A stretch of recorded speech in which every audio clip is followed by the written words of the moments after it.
what we found is that it's not necessarily a matter of like capacity or like smarts. It's access. And once you begin to provide access to people that have been in situations where they've had to be innovative or be more resourceful because there wasn't enough resources, then, you know, they can go to new heights. This is where it all begins, so say goodbye to all your fears, all your doubts. This is where they die. This is where we come to win, we come to fly. This is where we make our dreams come to life. Welcome to Innovation City. Welcome to Innovation City, a podcast featuring the innovators, disruptors, and creators who are making things happen. My name is Michael T. Johnson, and I am here with Tyler Kelly. And tonight we are in Miami, Florida, and we're at Venture Cafe Miami. So if you're not familiar with Venture Cafe, it is the largest gathering of innovators, disruptors, entrepreneurs anywhere in the world. So if you have a Thursday night gathering near you, you're near a Venture Cafe city, you need to check it out because there's going to be a lot going on there. So I'm also very excited because we have Dominick Ard'is with us tonight. So Dominick, thank you for being on the show. It's a pleasure to be here. Seriously, it really is. Welcome. So, better known as the facilitator of human potential. Yeah. Dominick is passionate about helping organizations and the people that empower them to grow. For over 3 years, Dominick has supported the launch of 22 startups, which have collectively raised over $550,000 in early seed stage funding. In addition, you've accelerated the growth of 5 second stage tier companies through optimization consulting and leadership empowerment and development. Yeah, man. Former Booz Allen consultant, startup founder, your experience has been instrumental in preparing entrepreneurs for second stage funding. And in your second venture, the Act House in Tallahassee, and soon to be in several other cities. I do hope so. You're mitigating startup failure and minority deficits in entrepreneurship through this model, which we're going to discuss. Yeah, man. Which is skill-based and leadership driven. For sure. So Absolutely. Thank you. Welcome to the show. No, happy to be here. Pleasure having you. Happy to be here. Yeah, it's exciting. Leanne had informed me about the amazing work that you guys do with Innovation Cities, and Venture Cafe, of course, as you said, Michael, is global, and the impact can really be felt all across the globe, and with so many people who are looking to get an entry into entrepreneurship and innovation, and those who are already in it. So I'm happy to be here. Seriously. Yeah. So we're just gonna get right into it. The Act House. I mean, when I looked at the website, I was like, wow, this is cool. It sounds like the reality TV show that I would want to watch like 24/7. Listen, it's a mix of Silicon Valley and real world, minus the marijuana, drugs, and alcohol. But it's a place where students really come together and they live together in one house to create one startup in 1 year. And if I was a student, I think if all of us were students back in the day, we could be in a space of collaboration and innovation to really begin to chase our wildest dreams. Why not? And so it's happening. We're 2.5 years in. We just opened up our third cohort to kick off fall 2019, and have 6 fellows in that cohort. And if something happens in the next 24 hours, maybe 12, there's a real estate and a startup business component that plays a huge role into our model. And so only time will tell, man. We'll see what happens. Wow. It's a lot of fun. So tell me how this works. So you've got how many students at a time in a house? So at any given time, according to our model, 12. Right now, we start off with 3. Okay. And ACT is an acronym that stands for the architect, the creative, and the techie. So the architect is the business mind, really focused on user experience architecture, systems thinking, anything in that regard. The creative is the designer and the brand or the marketer that really provides that kind of creative element to the team. And the techie is the programmer or a maker or a doer, depending on what the type of technology or the startup business is. And it really came to me during my own first startup journey when I had a company by the name of The Town, which we pivoted to Townaholic U. And it was a place where students could track their college experience, find great events on campus, and for event throwers to find out how great those events were. So Foursquare was pretty popular at the time. And what we wanted to do was actually add some integrity to like the check-in process. So we would take your location and create a geofence around it and then time how long you were actually there. But one thing that I realized with my co-founder at the time, Enrique Morgan, out of Atlanta, Georgia, is that I was like the user experience guy, right? All the way down to creating pretty much storyboard books where I mapped out and designed out every aspect and interaction of the application, which really began to help us understand, all right, how does this function? What type of relational database are we going to have? But then also, too, it really just kind of bared out a necessity of, I don't know code, but I know if I was speaking to a programmer, I would want them to understand everything that is going on. So how can we make their job easier? But one thing that really kind of marred us in our potential was the recruitment of high, good tech talent, but then also the loss of them as they would get recruited from another ecosystem. And at that time in 2012, 13, if you were getting offered $65,000, $75,000 in the Valley, it was pretty good. And that was like entry level. Now it's like ridiculous. And so we will always wrestle with the technical talent. And so during that journey, and then also coaching other startups and leading other ecosystems and startup companies, you saw the same thing happen over again. If people process and product, everybody's trying to hack the process and the product side, which is pretty simple in some regards, right? Market fit, if you're diligent enough, you can find that. Capital is definitely hard. And how you begin to raise that is a myriad of different ways. But the people part, you guys had to work together in some capacity to understand, okay, how does this thing really work? How do we gel? How do we mesh? But what does it take us to kind of accelerate creativity today? And that's really what it's all about. And so when we thought about the model and putting it into a house, we thought, hey, this is the best way to kind of mitigate startup failure and really focus on, creating a pipeline for Black and brown tech entrepreneurs. Yeah. That's great. So I'm curious, what have you discovered during the process? Maybe something new that you didn't know before? Yeah. So interestingly enough, I'm a tester. So how can we build at small scale, develop the MVP, and then kind of take it up? So we were fortunate enough when I was working at Domi Station, which is a local incubator in Tallahassee, Florida, as the director of programs and operations, really facilitating roughly 12 to 16 startups per cohort, roughly about a 6-month process. We were partnered with Thurgood Marshall College Fund, and they run a huge hackathon that's sponsored by Apple. John Deere is a sponsor as well, Wells Fargo, Square One Bank.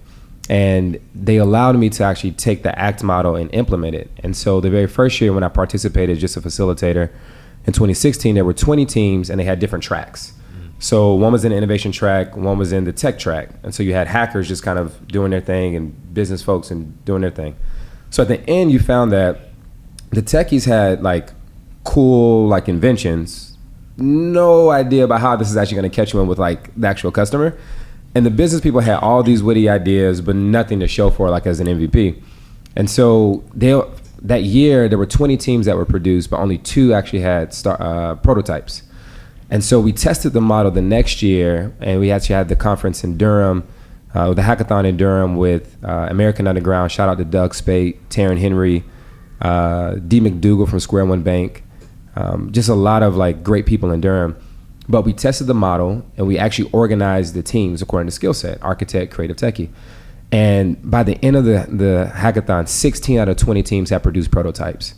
An amazing team at Mate School helped us in helping the students develop the skill sets in iOS code. Of course, Apple's sponsoring it, so you better be developing on iOS. And so it was really exciting. And then the following year, last year, 19 out of 20 teams produced prototypes. So when we cut ribbon in 2017, we were confident about one thing, that we knew that the human capital model that we put together is really going to make some win. So, let's scale up and make it happen. So human capital, tell us more about that. Yeah, so it's funny, in business, you think about people, process, product. And oftentimes if you kind of go outside of business, everybody has a family. And oftentimes family members are some of the hardest people to work with, right? Probably because the love is very high, but the tolerance is high in some areas, but very low in other areas, right? And so you're my brother, I'm supposed to be able to tell you something, you're supposed to get it just by osmosis, right? Yeah. But the truth of the matter is it just doesn't happen like that.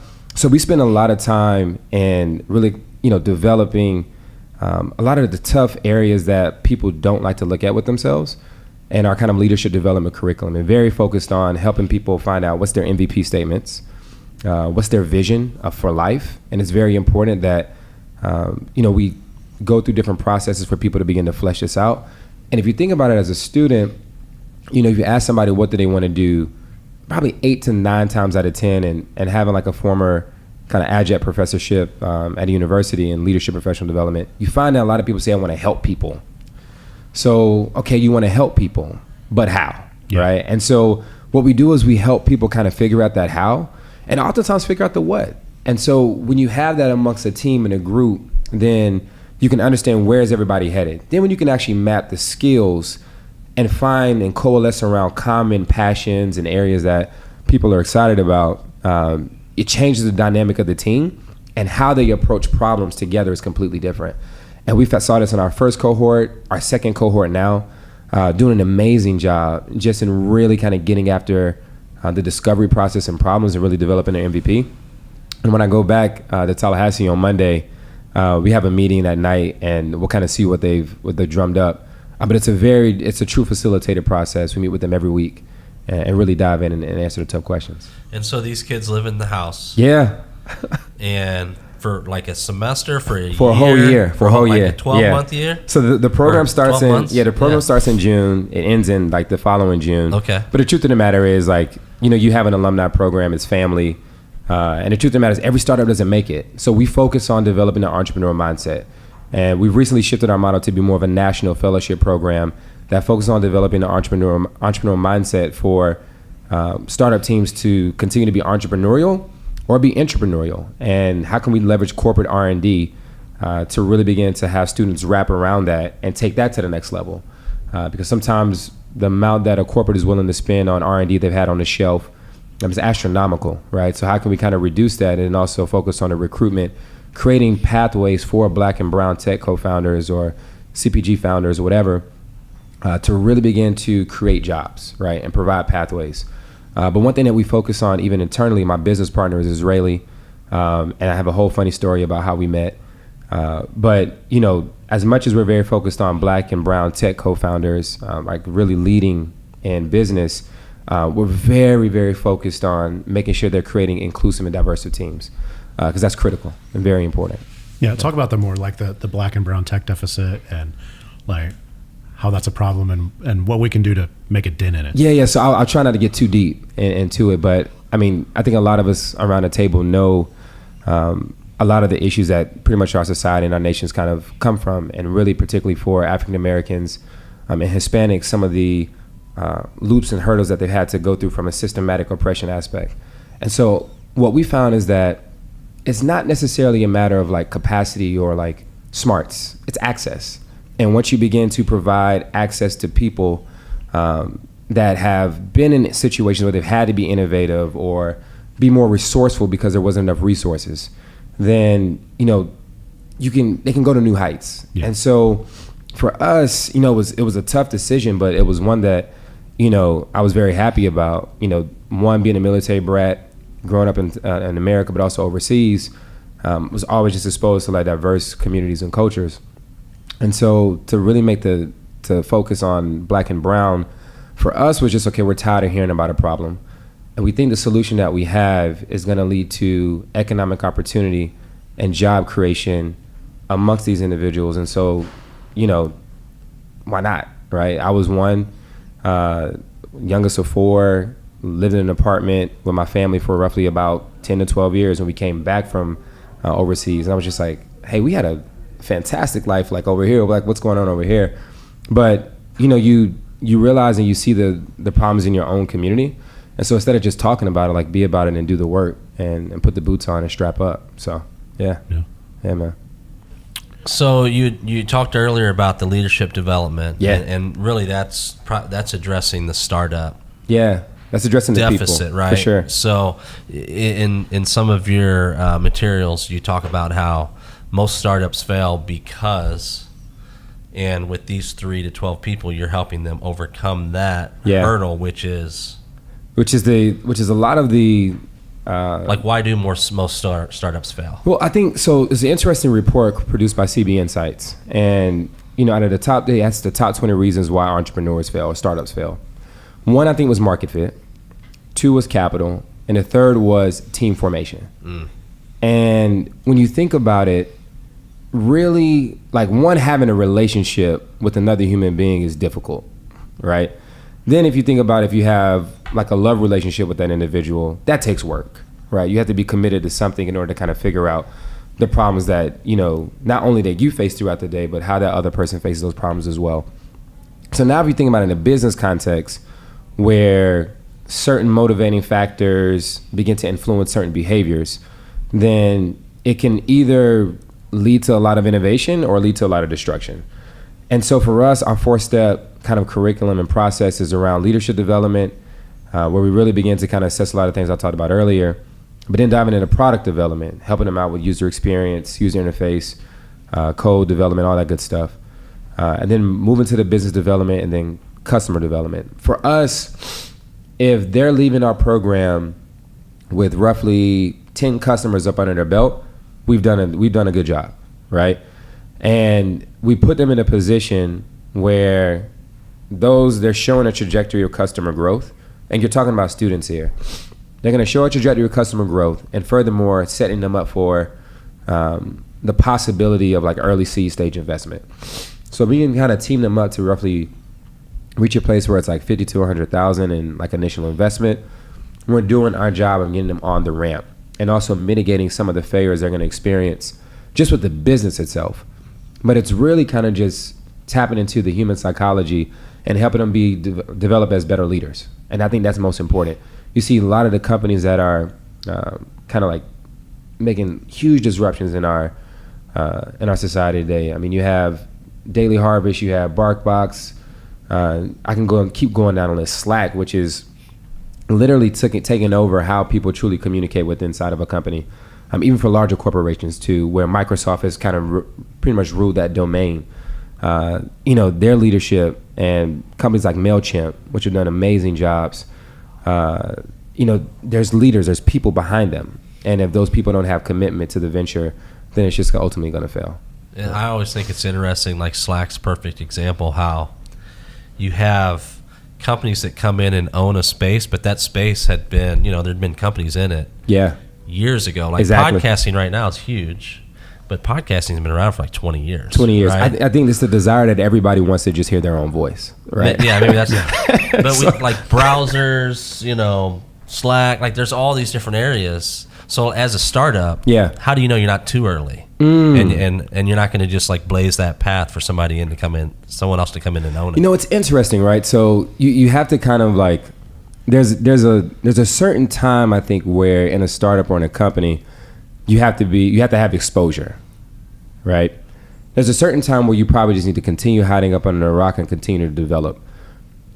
9 times out of 10, most early stage entrepreneurs, when they are pretty much jockeying for attention, when they don't have their MVP developed, when their concept is not developed, it's more, there's an element of testing, but then there's also an element of like validation. Am I on the right track? Am I doing the right thing? Some of that is based off our own insecurities as individuals.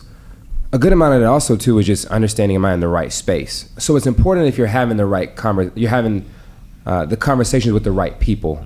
If I'm not really talking to my customers, but I'm really trying to speak to all my friends to get their validation, and you need a tribe. You need a tribe of people that really begin to support you and help you go to the next level.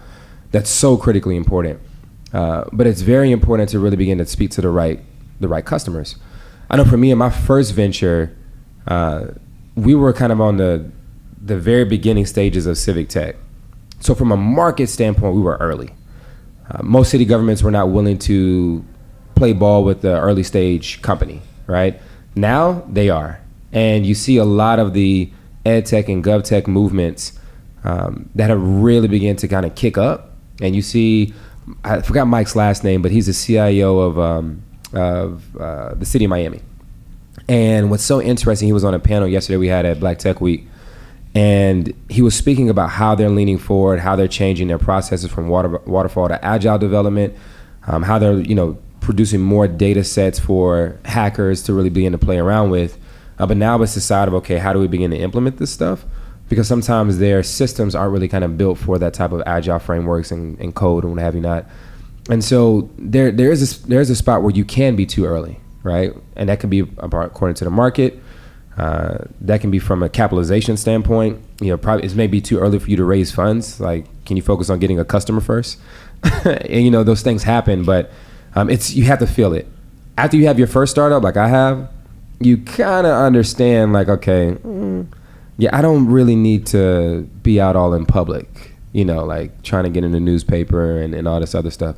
It's cool, but it's vanity metrics. And at the end of the day, it's important to really get your message and your voice out there, but focus on getting your model right, get your people right, get your business model right, understand your mechanics, and then from there, take it up. Yeah. You mentioned earlier, so you were talking about your co-founder, and I don't think we ever talked about kind of the origin of what you're doing now. So how did this all come about? Yeah, so one, it came from, as you guys read, I was a former Booz Allen consultant, more on the commercial retail team, so no relation to Snowden. But what was interesting is that we were in 40 of us in a team up in Minneapolis, and we were doing 24/7 cybersecurity watch, some pretty deep in the weeds tech, and then also some intelligence, which is pretty interesting. More working for Fortune 100 companies, and I had this moment where I think a lot of people, some people reach that are, and not corporate, because it's not all about corporate's some evil monster or anything in that regard, but it's really just thinking about, okay, am I in the right position, place in life for my God-given talents and abilities to shine? And everything was fine. There was no problem with finances. I had a corporate apartment downtown, 22nd floor, looking both sides of the city in Minneapolis. We had per diem for days. It was just ridiculous. And I was literally in my apartment, and I was just like, I am empty. And having that void feeling of not being around all the community work that I was around, and around entrepreneurs. And so I was in my apartment, and probably that year in 2015, I went to church all of 4 times, because we were working on the weekend and it was mad crazy. And I went to service that day, this random church I was visiting in Minneapolis. And the pastor said, he was talking to his mentor, and she told him, if you can't see what God is telling you to do ahead of you, right, then go back to the thing that he told you to do first. And I was just like, Tallahassee? Get the hell out of here. You got to be kidding me. But there's so much to celebrate about Tallahassee. When I was thinking about it, what would I go back and do? And in that time, I was very focused on paying off student loans, right? Had a big birthday celebration about it. Paid off roughly about $45,000 in a year and a half. It was a big deal for me, because I knew I wanted to live my life and create new ventures, create jobs, and I didn't want that burden on my back. So anyways, I said, I have a house. It's okay. Why not a startup house? I could do that. And I was like, why not Act House? And it just hit. And so for a year, I just roughly 2 months, I put together the pitch deck, as all good consultants do. You figure out the model and kind of push after it. And Dean Shantafrade Stroud, Dean over the School of Business and Industry at Florida A&M University, pitched it to her. She loved the idea. And we were set to kind of kick it off in 2016. Simultaneously, I would spend summers at Middlebury College of Vermont. Amazing language immersion programs, from Mandarin to Japanese to Russian, Arabic, Hebrew, Portuguese, Spanish, French. It's like the Tower of Babel, just walking around up there. Fascinating enough. I'm learning Hebrew while I'm there, and no, I didn't have some rabbi cloth on or anything like that. It's modern Hebrew, but I do teach biblical Hebrew as well. And in 2017, actually 2019, right? So 2017, in September, we were going into our second year of the Act House, and I was working at Domi Station and working on the Act House. We just cut ribbon. And there's a family that moved in from Israel to Tallahassee, and I saw the guy's name and it said Ido David. And I was like, and when you read it, it's like David, but David in America is their first name, and in Israeli culture, it's like a family name. So I was like, this guy's Israeli. So at the school, you learn how to read, write, and speak Hebrew. So I sent him an email message, type it in Hebrew. And next thing you know, my LinkedIn pops off. And I know he was thinking who is this black guy that knows how to speak Hebrew and writes Hebrew? And this grammar's pretty solid. What the hell's going on? So we ended up meeting up. Turns out we had similar backgrounds. He worked at Barclays, handling a lot of startup companies, go through the IPO process. making sure they had capitalization. If you know anything about Israel's tech economy, is huge, like banging. Probably Silicon Valley times 2. And when you think about the level of exposure that he's had to companies, it was like 10 times more like interesting than kind of what we have sometimes in the States here. And we just had shared vision. It was like vision, had similar missions in life, different skill sets that really complemented each other, which was very important. And what was so exciting is that we both had kind of came from the corporate space where we wanted to do this type of work, but with more meaning and more substance to it. And we said roughly about 4 or 5 months, and I was like, all right, let's team up, let's do it. And it's been a wrap since then. So Ido, who is our CFO and co-founder, Kathy St. Ville, who's the director of operations, Raquel Jackson runs marketing, Justin Greenstein runs design. We have a pretty powerful team, and everybody's we're in there doing it. We're very focused on really creating these pathways for entrepreneurs that really just haven't had that opportunity to have the access. And so if we can create that, and also the skills that go along with it, and create the pathways and the tools for job creation, then let's do it. For that person that's sitting there, so you were talking about that moment where there wasn't anything wrong, but it just wasn't right. Yeah.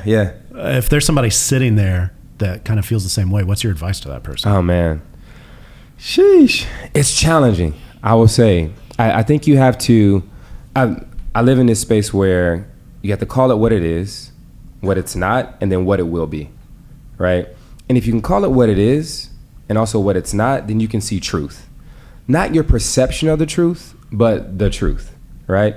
What is really going on with inside of me? Like, what's the type of conflictions that I'm having? And what is it that I really want to do? A lot of us, in Western society, we have the conversation of what do you do? And everything is defined by that.